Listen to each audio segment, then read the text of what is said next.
What's up, everybody? This is Jay Wicker with what we doing here? I'm confused, man. Real estate aholics. Right, real estate alcoholics. That's what we're at today.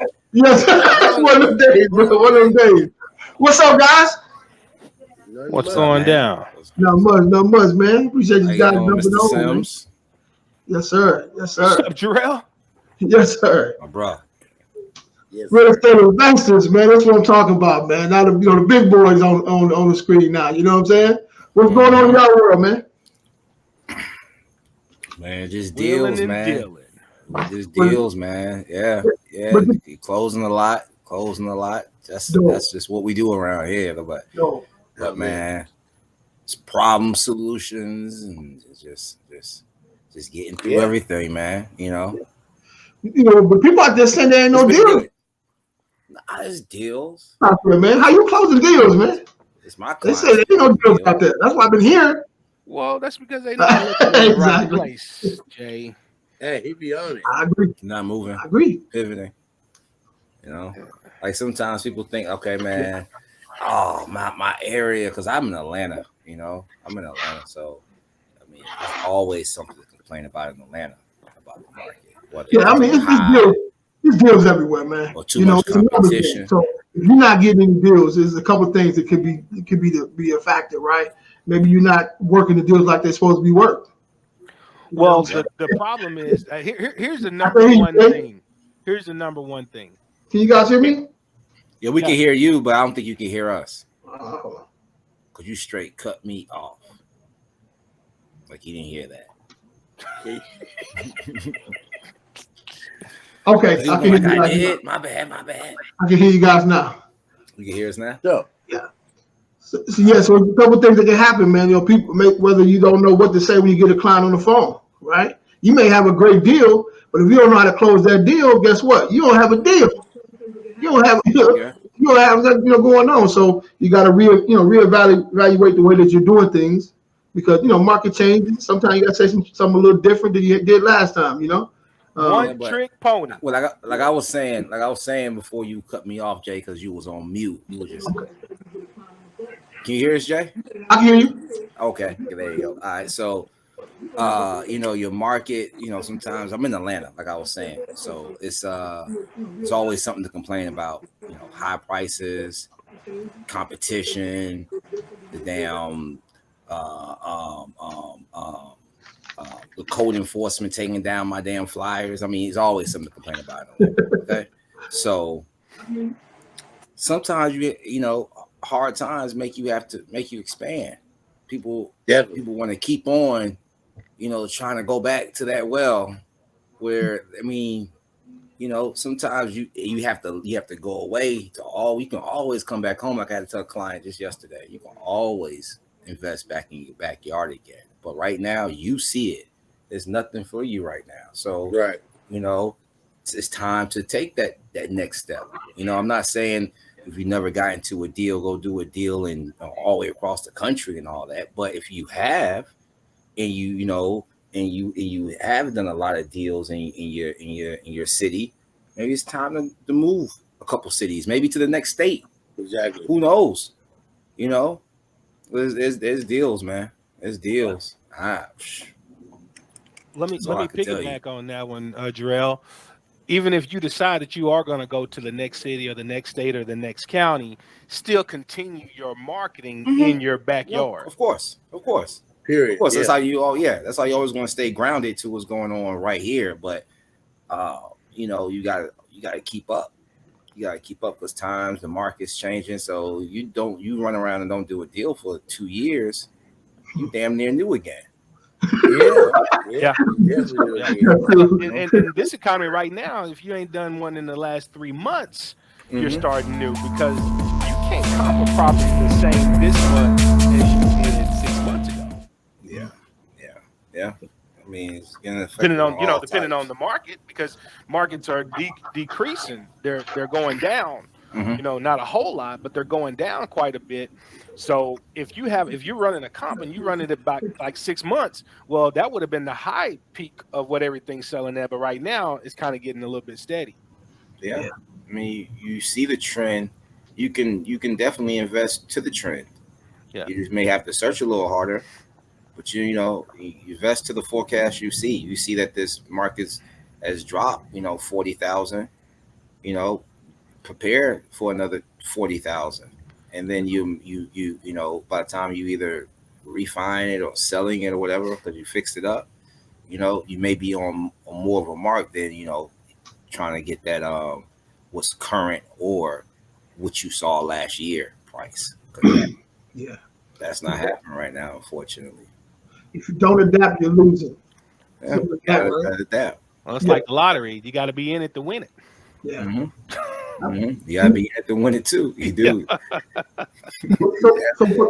So for a lot of people coming in, maybe came in as a wholesaler or whatever, but never really changed whatever they was doing.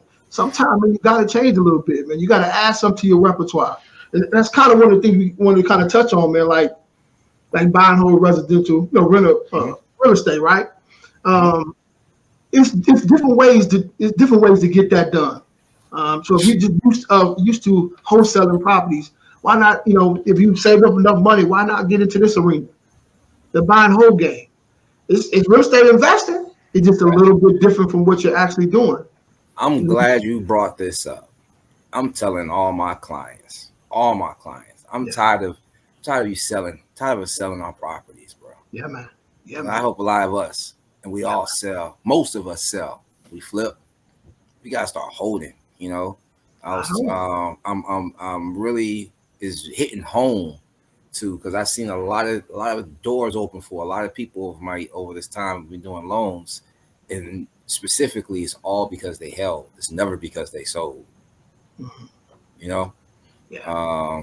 So that's. I'm glad we're talking about this. This is a very important element to keep because you have to start buying assets. Why not let somebody else build your equity for you? Right? You can set it up to where you can draw money off of it, take some equity off of it, invest into another property. Let somebody else, live in it, rent it out for 20 years or whatever the case, and let them pay it off for you. You're still investing. It's just another part of investing, man. If you are great at wholesaling, there's no reason why we shouldn't have 5-10 of these properties ready to rock, man. Yeah, all day long. Portfolio, right? There's no reason why I haven't done that. You know what I'm saying? Like I was telling somebody the other day, my whole deal was to move back to my hometown, man. I really recently said, you know what? I'm gonna stay here in Texas. But all this time, I didn't buy me no real estate while I was here. You know what I'm saying? There's no excuse for that. So now I'm focusing on that. I'm looking for those those subject to deals, those owner finance deals.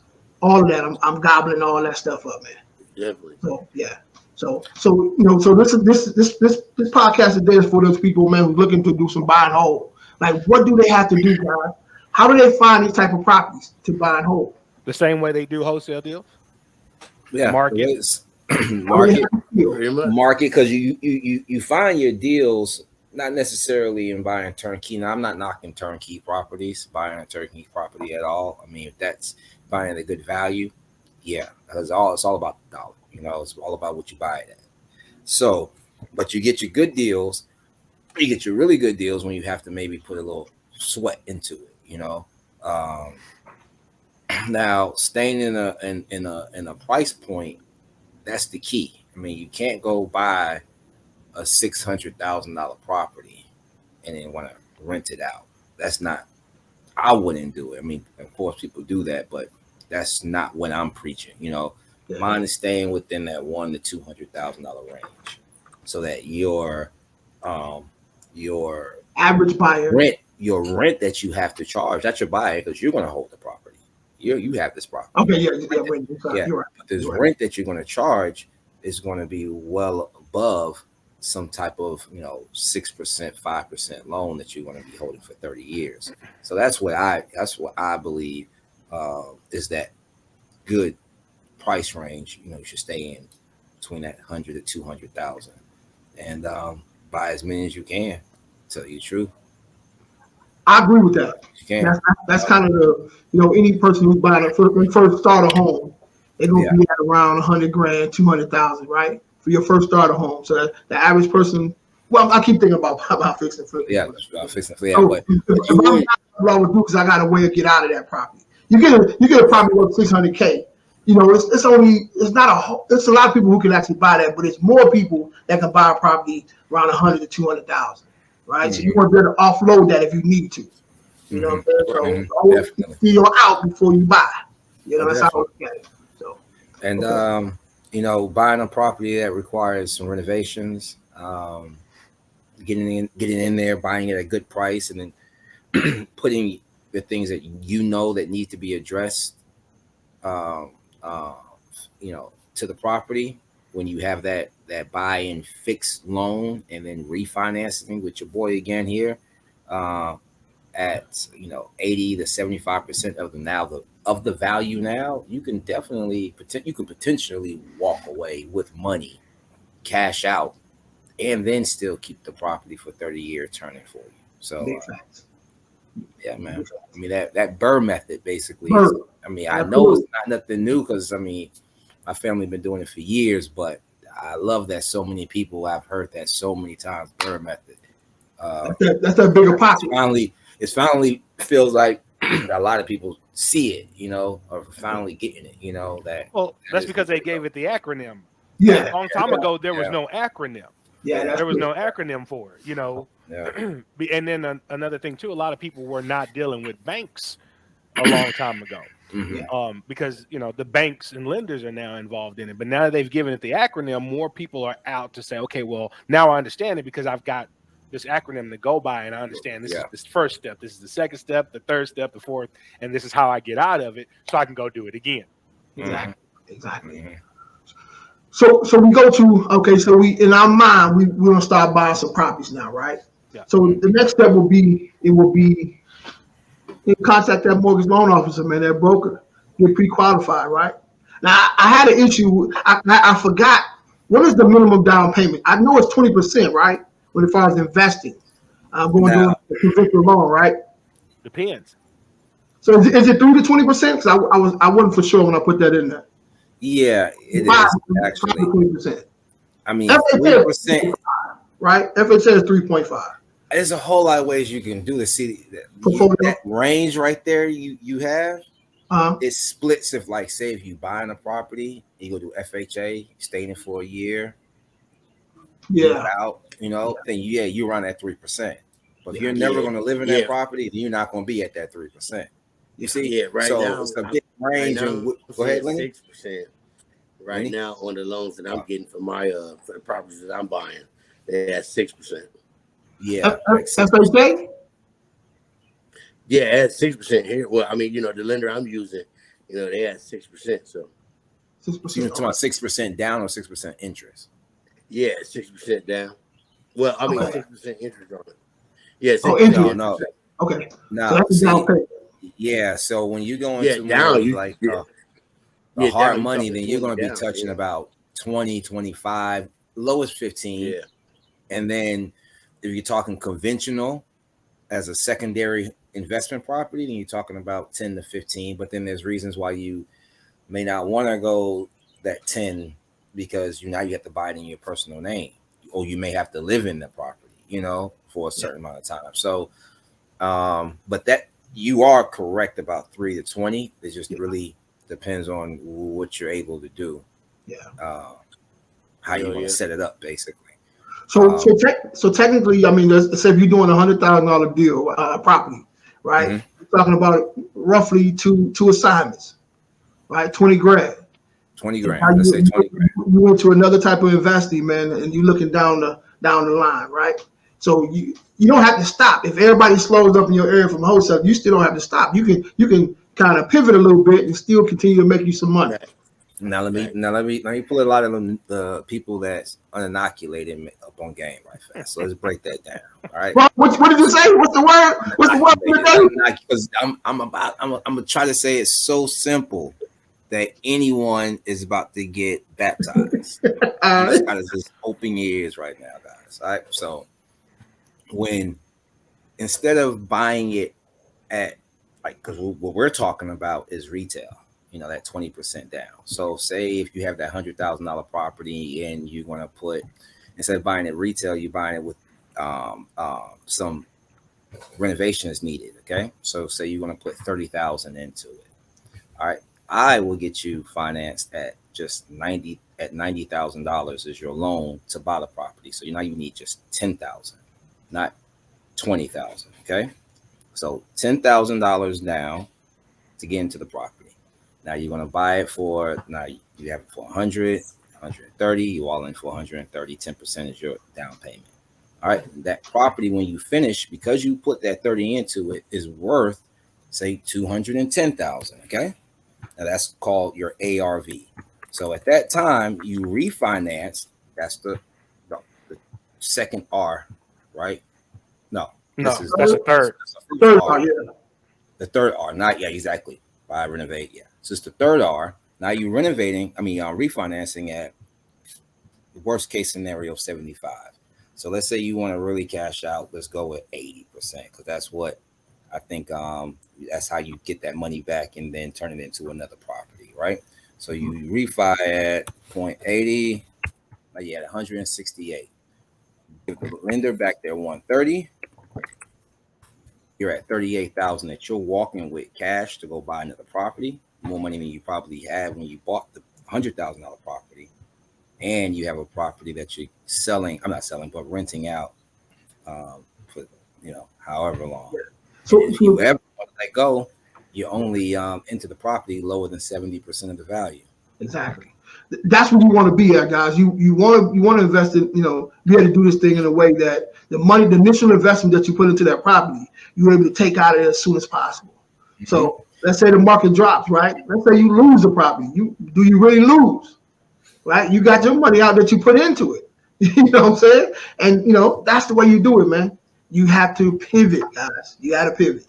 So, man, that's phenomenal, bro. So you said you can definitely get that done, man. So y'all see his name, see his email address, contact him, man. Contact him. Email. Yeah. Yes, sir. You already know. Yes, sir. All right. That's it. So now we go ahead, bro. I'm sorry. Go ahead, Jerell. No, I was saying that's it, really. Then you refinancing, and it's now refinancing isn't like you have to hold it for 6 months, a year before you can refinance. As soon as you were done with the renovations and you got your CO, I want to be doing the appraisal. I mean, we're already in the processing phase of the refi. Yeah. So it could be a 2 month, 4 month. I mean, to get your money back and now get that first property or another one under your belt. So we're looking at this in a way that a person who has good credit, right, in this particular situation. That's a 720 credit score. Say it again. That's 90% is with a 720 credit score. Yes. 720 credit score. Okay, perfect. Perfect. Okay. So let's go down to the floor. 630. 630. Okay. Yeah. All right. So you're looking at around, if no experience, 80%. So 20% right there. Yeah. There it is. So get that credit is key. Yeah. Credit is key. Get that credit up. Get that credit up. Go pay your bills. Pay some bills. Take that money and go pay some bills with it, and you'll see that'll allow you to go make some money. Right. So now I'm saying real. That's where it takes. Really. I've been there. I had to say, man, you know what? I'm gonna make sure I don't get this letter next month. Yeah. And really, step about it. That's yeah. all. So look. So now we can grind up and we got our money together to put the down payment and all that good stuff down, right? So now, what we looking to purchase, guys? What kind of property? What's our buying criteria? Well, that's all to the person who what you're trying to get into. Yeah. If you only want to deal with single family, I would prefer, if you're getting started, to start with single family. Mm-hmm. And then with your refinancing, you're repeating, then you can build yourself up to 2-door, 4-door, and more after that, because now you've got a portfolio and you can use that portfolio for the loan as well. Mm-hmm. For your larger purchases. Yeah. Cross collateralization is called. Yeah. Right. So let's say we're talking about I would say you don't want to get your 2-bedroom, 1-bath house, right? You want you at least around what, about 3-bedroom? No, I buy a 2-1 every day. You do 2-1? All day. I would all day. Okay, it's got to be a great. Okay. It doesn't matter. Under 120, I will do that all day. Yeah. Okay. Yeah. Oh, yeah. I mean, if it meets the neighborhood, and as long as cash flow covers debt services, I don't care. Yeah. Right. I don't want it to be big. Now, the only thing I don't want it to be is too big. That's when I do care. And right. As far as rental is concerned, now I'm not looking for no 4,000 square foot. Okay. I hear exactly what you guys are saying. So my mindset is, when I get ready to sell a house of mine, I want it to be open to the more buyers, the most as possible, right? So most people, when they buy a property, they probably want a 3-bedroom, right? They may have a couple kids or whatever. We're talking about rentals, though. But you talking about rentals. But right. You also want to look at your out too coming in. I'm not saying you can't do 2-1. Don't get me wrong.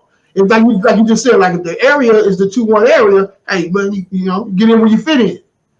But if I had to pick from a 2-1 or a 3-1, I probably would take the 3-1.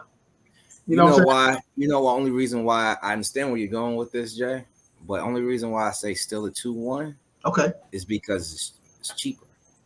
Okay, more, I respect. Like, I respect more so, you know, and not like necessarily automatically, but yeah, you know, we're talking about the first time, you know, buyer, you know, 3-1, 3-2, definitely. Yeah. It checks marks, but still a 2-1 does too. You know, now if you have, you know, 12 properties, 15 properties, then maybe you should be not buying 2-1s necessarily, you know, unless that's your forte. But, you know, there's a lot of people out there for a 2-1 because, you know, unfortunately, you know, we have single parent families out there that need that 2-1, you know. That's true.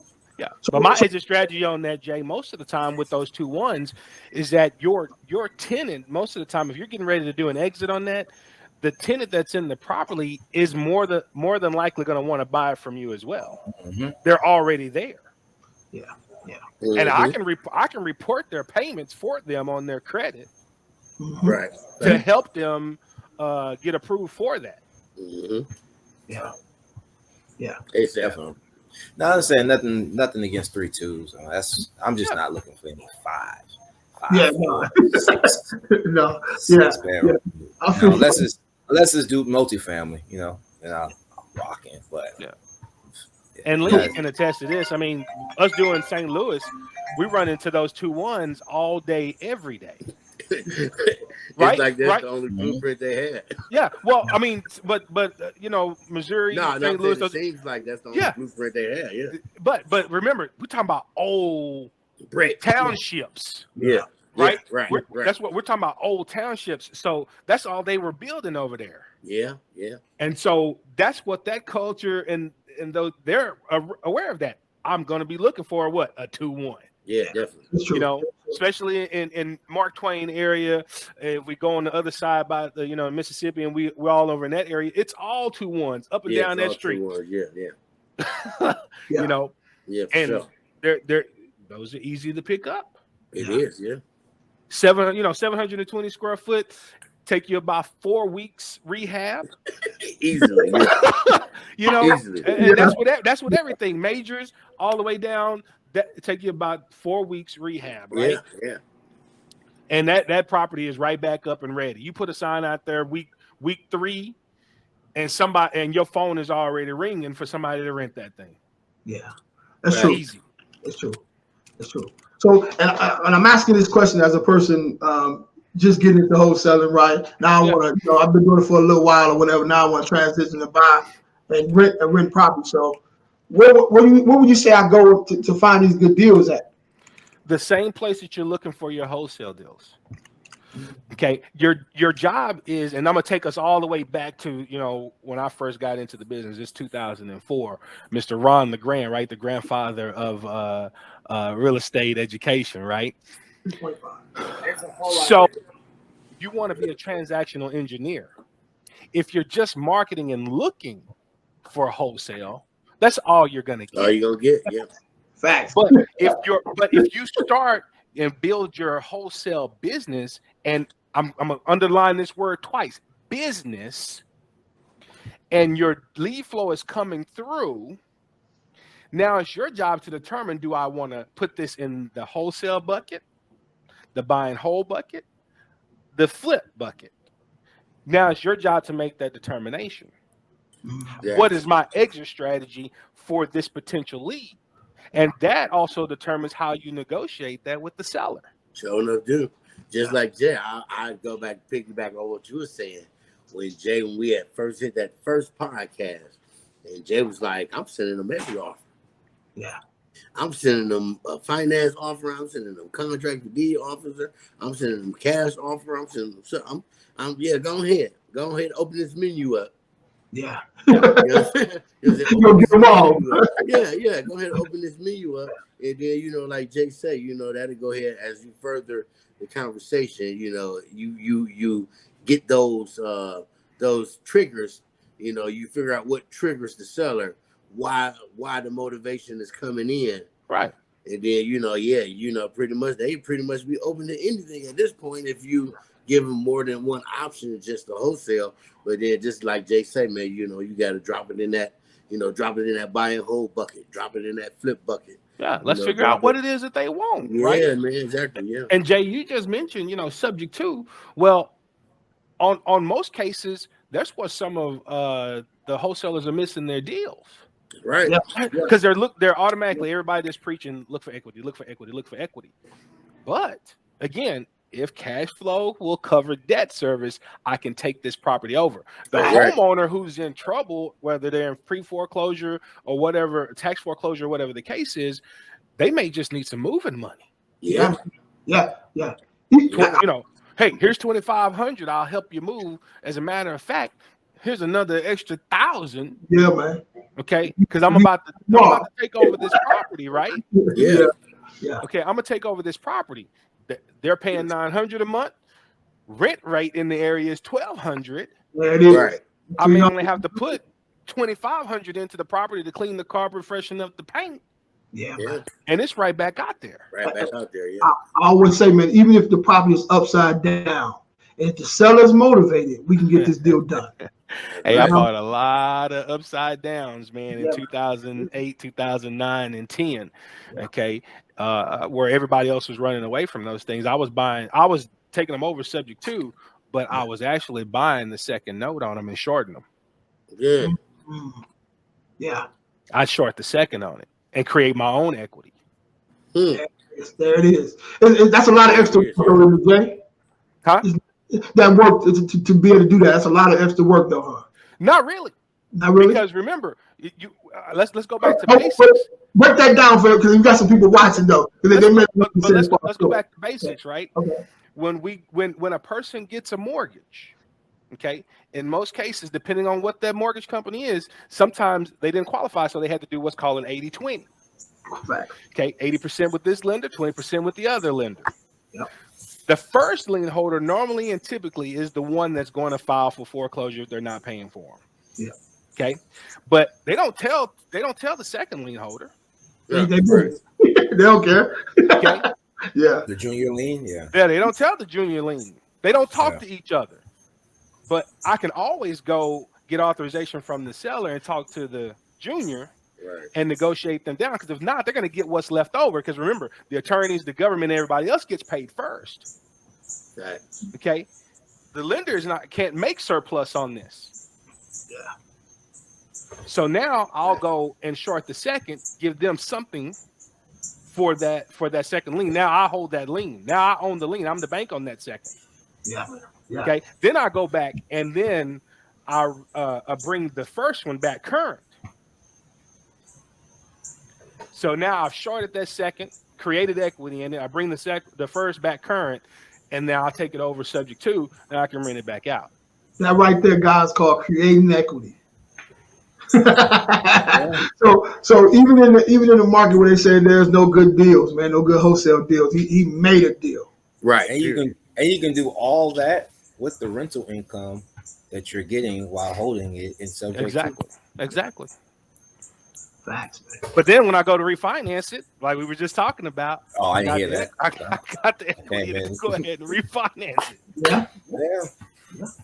It's all about just making sure the numbers check out. Yeah, that's all it is. Numbers got to work. Does it work? It works. And they work. They man, a deal, just how you structure it, really. Yeah. How you come at it. A deal that you can't take down because it's too top heavy. Subject to it. Bring that down. Bring that cost to you down. That's right. That's it. That's right. You know? You're still gonna make the same profit at the end of the day. Right. You know? Most likely, period. It's just about how you take it down. Yeah. Definitely. Yeah, we're working on a deal now where I'm buying 3 rehabs, and then I'm buying 4 rentals, right? Mm-hmm. What we're doing is, we're going through, the broker, and the broker is giving me 70% loan to value, 100% rehab. I got a gator lender that's gonna come in and tackle that other 30 and the down payment. You know what I'm saying, for 50% until we refi, get him out of there. So that way, that those deals, I'm literally buying all those with none of my money at all whatsoever. So, like you say, man, the deal is the deal. You just got to find a way to break that deal down. Right. Lenny, make sure it makes sense for everybody. So, Lenny, yeah, man. 678-523-1300. We got to talk. I already got it. Right after this, right? We got to talk. I mean, I'm not saying like anything blow your mind, but I gotta put something in your ear about that. Maybe I can save you. I can come up, we can work something out. Yeah, I like that.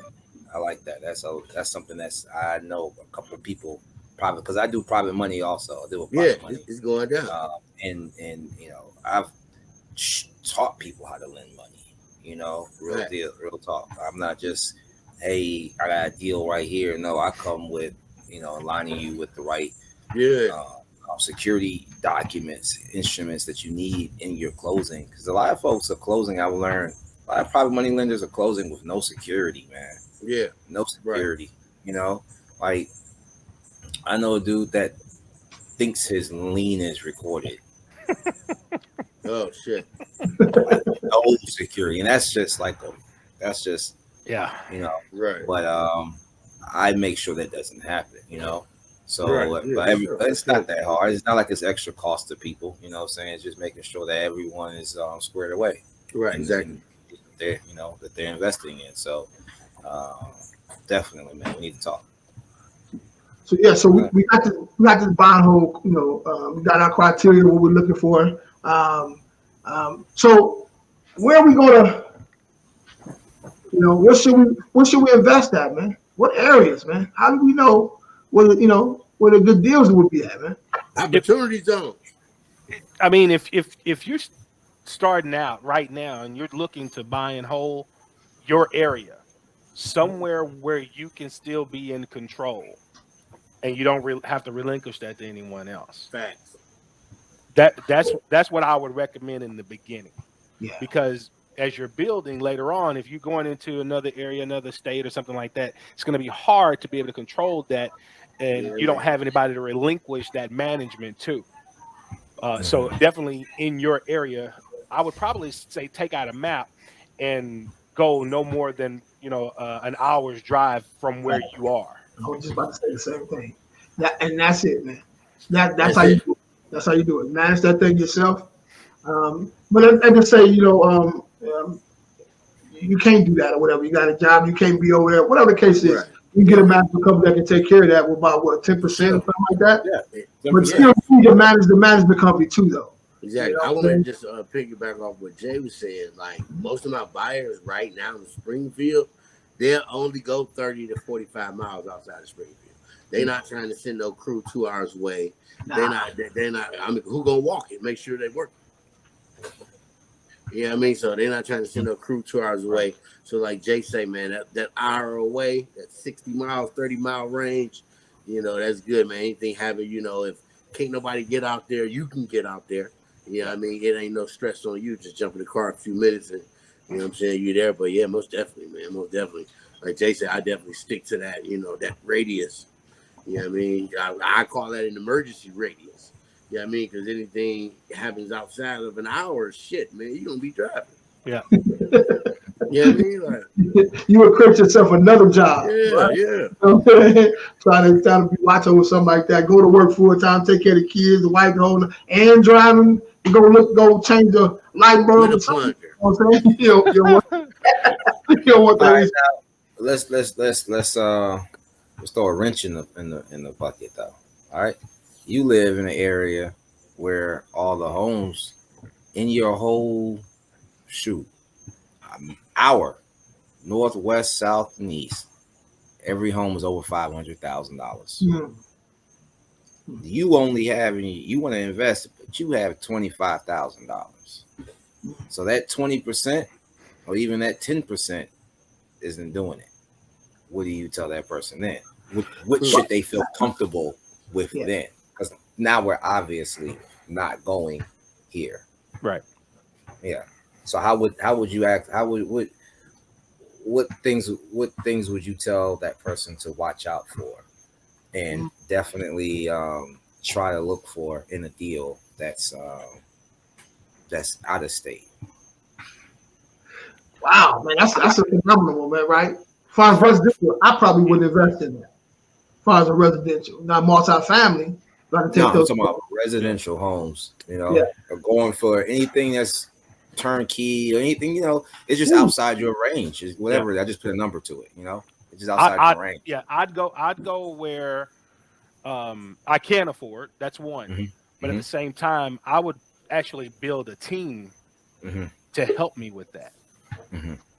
Somebody that's going to be there, right? Because the money that I've got, right? You said 25,000, right?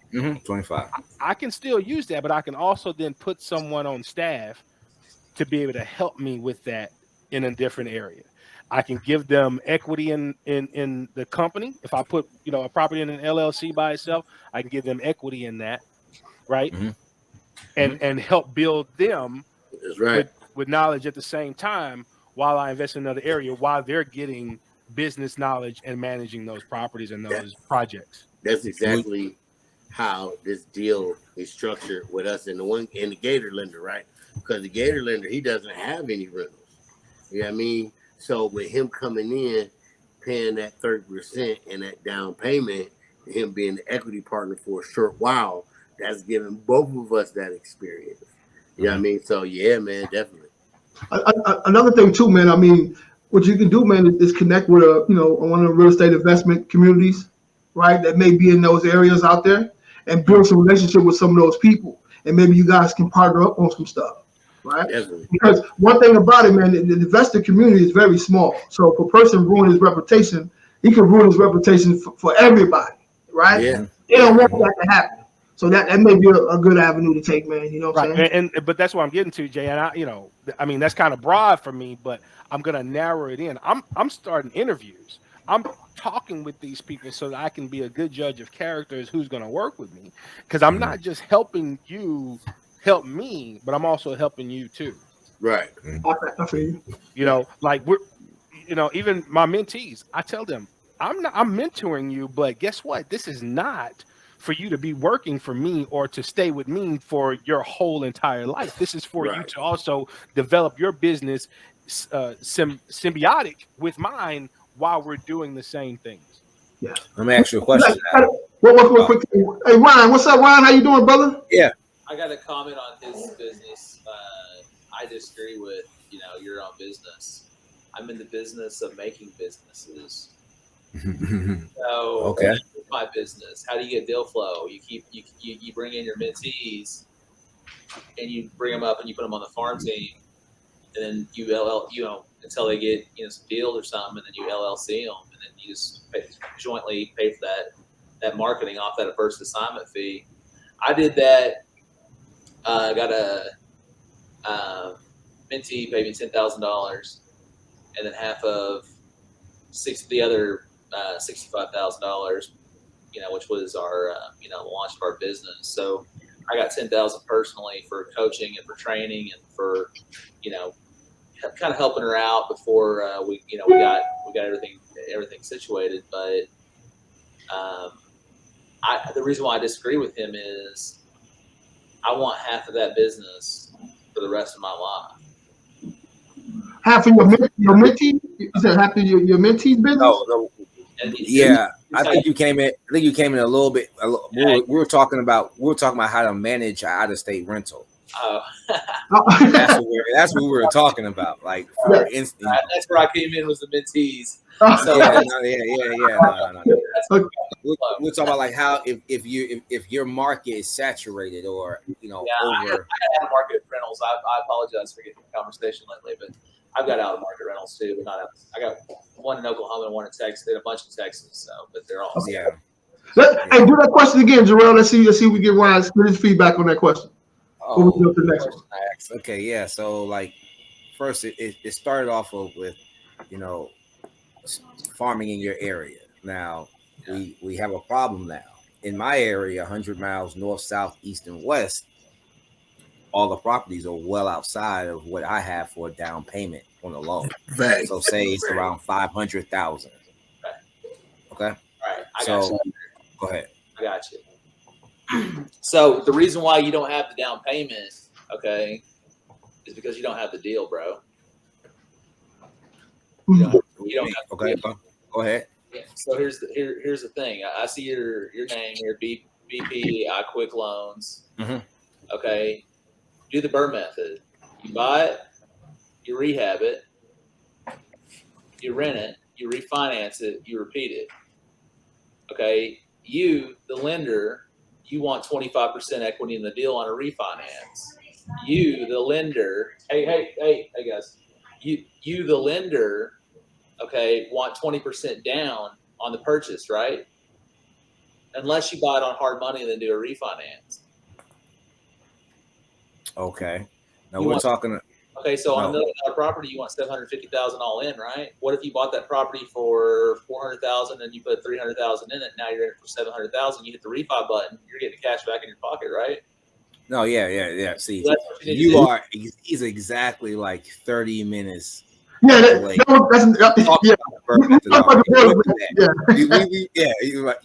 through all that. Now, totally cool. Like that's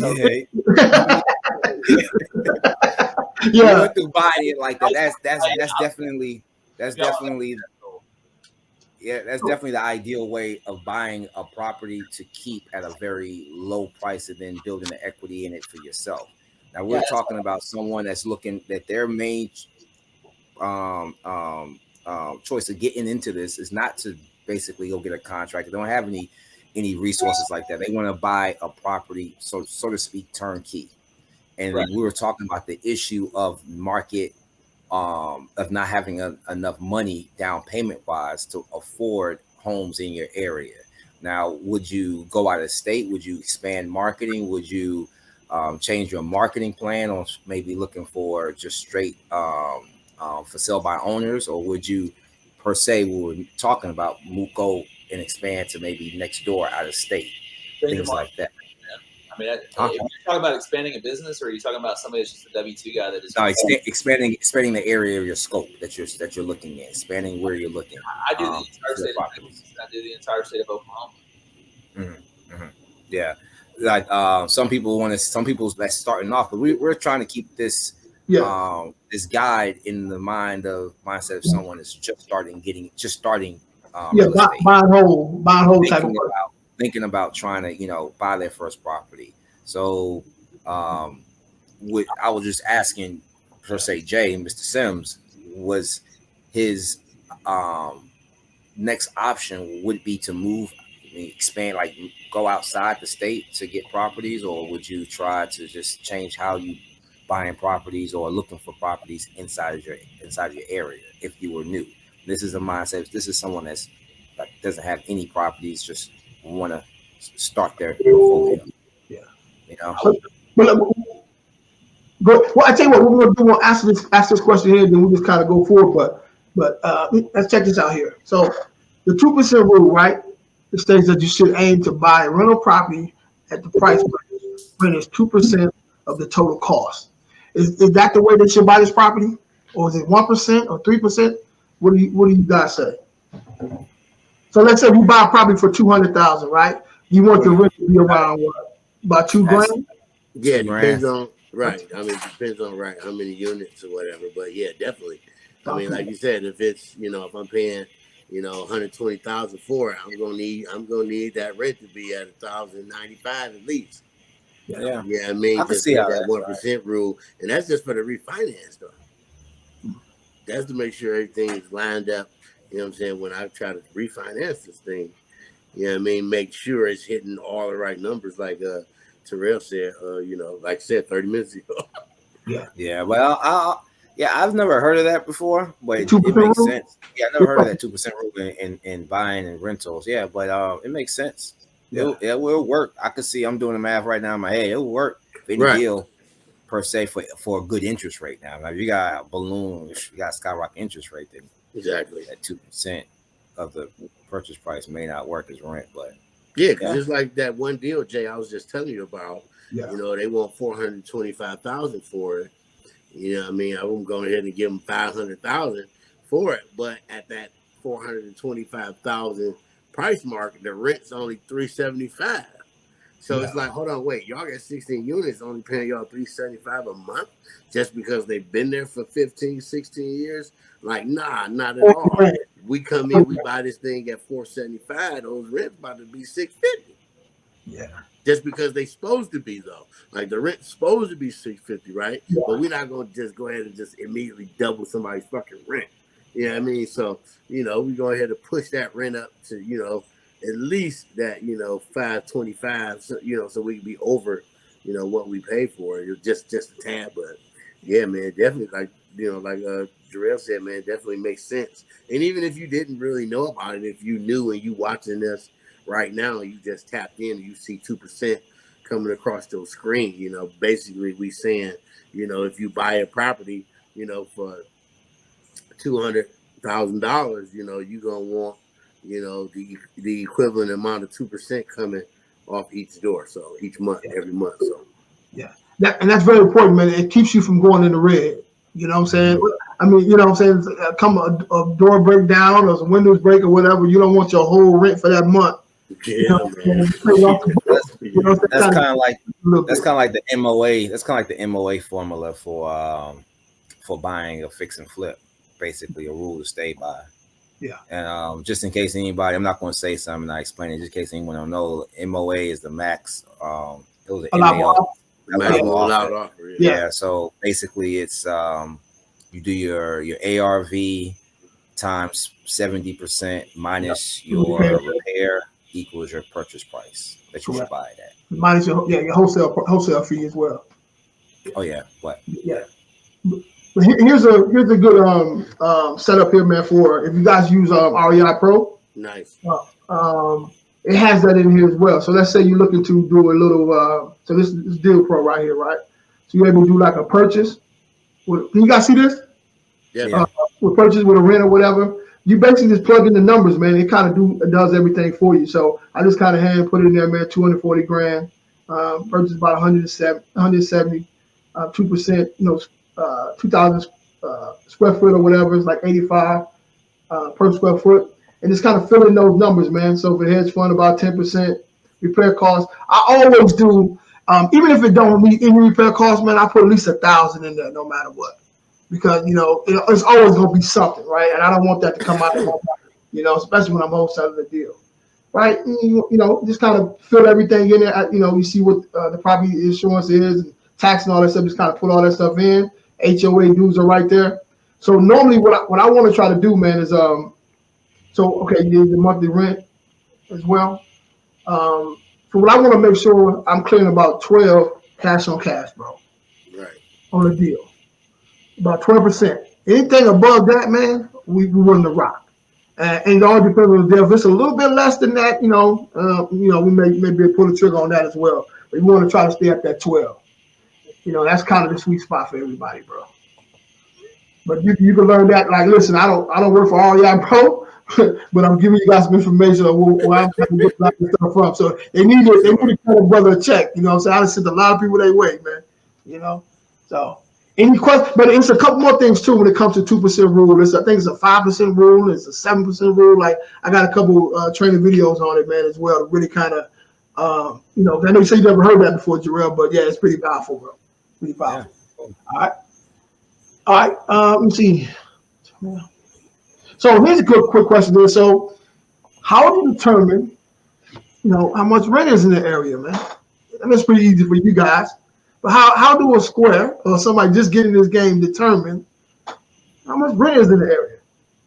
How much the rent? How much homes are renting for? Renting for the area, correct? Yes. Oh, you go look for a house to rent.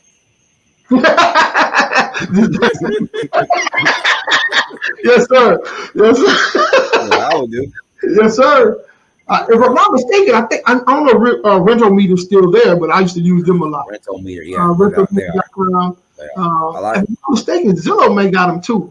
I know it's not 100%. I just get on Zillow. I look around, square foot, look at year builds, look at neighborhoods, look at schools. Yeah. And to be honest with you, me being a private landlord, I just throw it out there a little bit more, about 150 more. And I'm not the guy that likes to go up on people. Like some of these property management companies, they just go up. Right. And I don't try to do that. So I just throw it up to a private landlord, $20 application background fee per adult over 18 that covers the background. I like how much I get a deposit and roll them on in there. Yeah. Mm-hmm. Square your work. But I wanted to ask a question also earlier about that topic. Now that you found your partner, Jay, right? You hear me, Jay? Mm-hmm. Yeah. Sims. Yeah. Oh, okay. My bad, Jason. Now that you got your partner that you reached out to, it could be old high school buddy that moved in that city that you found a property in, right? Right. Does that take away the necessity for property management company? How would you play it? Depends, or what? That's going to be a depend. Okay. How much he's involved? Yeah. I mean, say that. Where is he at in the process, right? Mm-hmm. But yeah, how much is he involved into it? Is that going to actually fit within the budget restraints that we've come up with between the two of us to be able to manage that and still cash flow? Okay. Yeah, good question. I'm gonna go back off, but I was asked that question, but we didn't get an answer earlier. Yeah. But yeah. Okay. Yeah. And again, so we talking to the person, man, who just get into buy and hold, man. So I'm asking these questions as if I'm them, right? So, what would the earnings money should be paid to? Where it should be paid, man. The title company. Always to the title company. Listen, man, I can tell you. Go say it again. No, I said always to the title company. What you got in his hat? What is that? I can't see it. That's my people, Kane Title over in Plain. Oh, Kane Title. Okay. Yeah. Oh, that's right. Custom hats. Look at this. Custom hats. Oh, okay. We're gonna buy houses. Oh. The rent's due, baby. No. But listen, man, every money goes to the title company, man. Yes, always. Don't give it to nobody else but the title company. Right. No one. Yes. There's no Anybody need. There's no reason. Otherwise, they're crook. Yes, no reason why you would. No reason why you would send that to any seller. And don't do it. You don't have a contract. I dropped 500 to the seller. Right. They'll try it, boy. They'll try it. What you say, Ryan? I dropped 500. You dropped 500 to the seller? Yeah. I'll buy a signature for $500. I don't know about you guys, but I will, because I'm going up here to Jerell for another plus 50, so it's cool. I'll pay 500. Yeah. Would you pay $2,000 for that signature? I'd verify ID. I would probably do a little bit. I just want to know where the limit's at. I know there's a limit somewhere.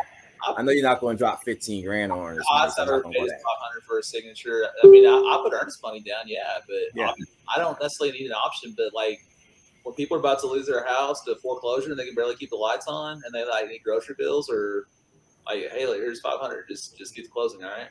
Right. Real talk. All right. I need another one, y'all. So you get a home inspection on your investment properties, and why? I don't. No. So I really ain't got an option at this point because I'm using Hardmoney. So they gonna come in and do something. They gonna come in and expect to give us some. I only work with one Hardmoney lender that does actually. They do a feasibility report on your rehab, not even a home inspection. But good. I think you mean. Oh, yes, your property that you're buying that you're going to be renting out, right? Hell yeah. So do you guys do a home inspection on that? Yeah. No. The one I live in? Yeah, I did. I did. What I'm saying as far as like you buy the property to keep in your portfolio, you getting ready to rent this out to some people for years. Do you do a home inspection when you buy it at that time? No. All I care about is the appraisal later. Remember, we're no, that's it. We're trying, right. But remember, we're trying to get the seller. We've already told them this is hassle free. Why are we doing all of this? Yeah. Yeah, it's not going to be. Yeah, I wouldn't write a contract contingent on inspection, right? Per se. No, right. But like, hey, in a soft market, you will. Yeah, maybe. but we were talking about someone who just thought about buying properties last month and really gung ho about doing it. Should they really walk into buying a property without no one looking at it, guys? That's what I said to me. Should they really? I said we experience, right? We kind of know what to look for the whole night, right? But a person that's green, he selling. He just saved him about 30 grand, right? He's going to put a down payment on this home. This is going to be something you're going to have in this. He's going to keep it. You're going to end up fixing something anyway. Yeah, but what's yes. Go ahead, homie. Get your inspection. Make sure. I think I would do it in that situation. If I don't know anything, great. I think I would. Money build up. I didn't even say it again, Ryan. I said get you a 1990 year model up. 19. I got another one for y'all, man. I think we kind of answered this already, but we're going to throw it anyway. Like, okay. We should pick the title company, guys. Kane Title right here representing Kane Title. Why? You want to be in control. Got to control the deal. Got to control the deal. Don't give up the reins. Got to control the deal, man. You find yourself over a cliff. That's a rookie mistake if you don't. Wholesaling, whatever you're doing, you got the cash, you got control. Facts. You know what I'm saying? You got the cash. I've never had issues riding with someone else's title company, but I see how you guys are right. You know what I'm saying? My deals are pretty much straightforward. You know what I'm saying? But I understand what you're saying. Like, you do want to know, you want to have a personal relationship with the title company, not so much. But I understand what you're saying. I got feedback like crazy. I get a little feedback from somebody here. All right, so we got another one, guys. What companies should be used to, pull the rental history, the background check, and all that stuff? Who you guys using? So, who do we use? Yeah. So I'm new buying a property now. I need to pull this stuff, but I don't know how to do this stuff, man. Who do we use to do that? I mean, I use a company called Amberjack. Here's the gangster move. Right, who you using?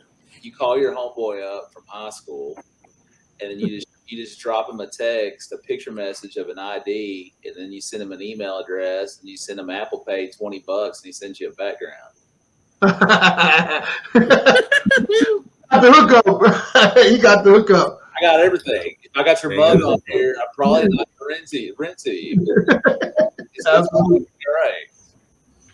Yeah, I don't got no one I would like to refer. That's why I'm not speaking. That's all. That's bad. Now, I gotta actually get that because I'm transitioning a little bit, so I need to get that. I need to have something like that so I can pull up to see who this person really is, right? All right. Here's the last one, guys. Let's see if we can knock this one out the park. Should you do a quarterly home check with your tenant? Should you go walk your property on a quarterly basis? FaceTime. Should. Well, I didn't think about that. I haven't thought about that. That's a good one. So, okay, yeah, that's a good one. I didn't think about that part. So, but I think that's important, man. I think that's important, man. Hey, and see, it may not be a quarter, maybe 6 months or so, but I think it's important. Anytime I have a contractor in your house that you're renting from me, those are my boys. Yeah. Okay. eyes, ears. Who's in my house? They're looking around for me, and Right. I got Gucci cribs. Mhm. So I got some expensive stuff. So my rents are like $2,000. I'm about to rent one for $2,400 in Denton. Good. Okay. So some really nice houses, so I really do care about them. But I got high deposits, and I got a lot of people that have a lot to lose. Yeah, deposits fix that. You know? Make sure you position yourself as well as possible if you're not going to do as many. Not going to be there inside. You don't have someone that's going to report back to you. You know. Yeah. Candidly, so Right. you got to just make sure you you get all that squared away, put all that away, and don't spend it. Yeah.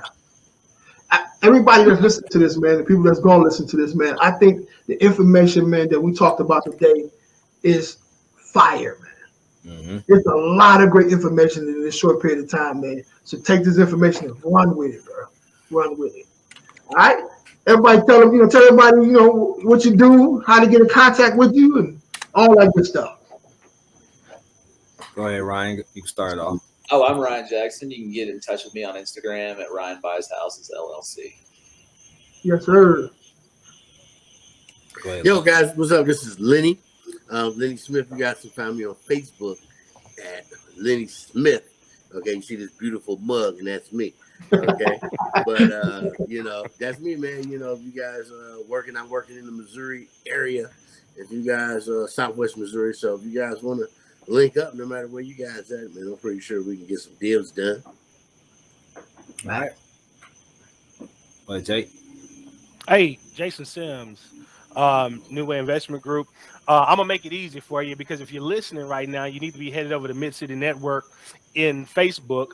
I'm a member inside of there as far as admin. You'll find me inside of there, and of course, all my contact information will be there as well.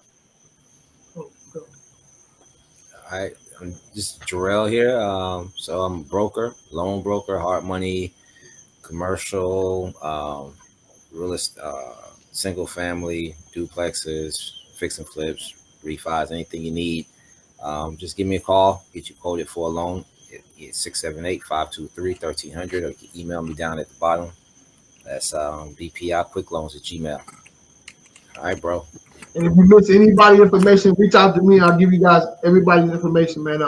Listen, man. We have a Patreon coming up here next month, in the next month. We're gonna do some dinner, all that good stuff, man. Meet each other, just chop it up, man. If you can come out, definitely do that. But for Patreon members only, we will be taking some pictures and all that good stuff, so people who's not part of the Patreon will be able to see all the fun we had. So, Right. for the Patreon, man, there's gonna be a lot of things we're gonna be talking about, from residential to commercial, storage facilities, and all that good stuff. You'll be able to see the deals being done as they're being done, right? Live, right? But exclusively for Patreon members. But go on our Facebook group, go to Mid City Network, and see what we're doing, man. We got quite a few podcasts on there, man. And hey, I don't know what to tell y'all, man. You know what I'm saying? I appreciate y'all being on here. Please like, share, subscribe. And we got somebody hit us here. Let me see what they say here. There we go, my guy. Yes, sir. Yes, sir, man. Hey, you guys did a phenomenal job, man. You guys did a great job. Really appreciate your time. Take care. Hey, salute you guys. Hey, Ron, I'm gonna hit you up, brother. All right, y'all take it easy, bro. All right. Cheers. Later. All right.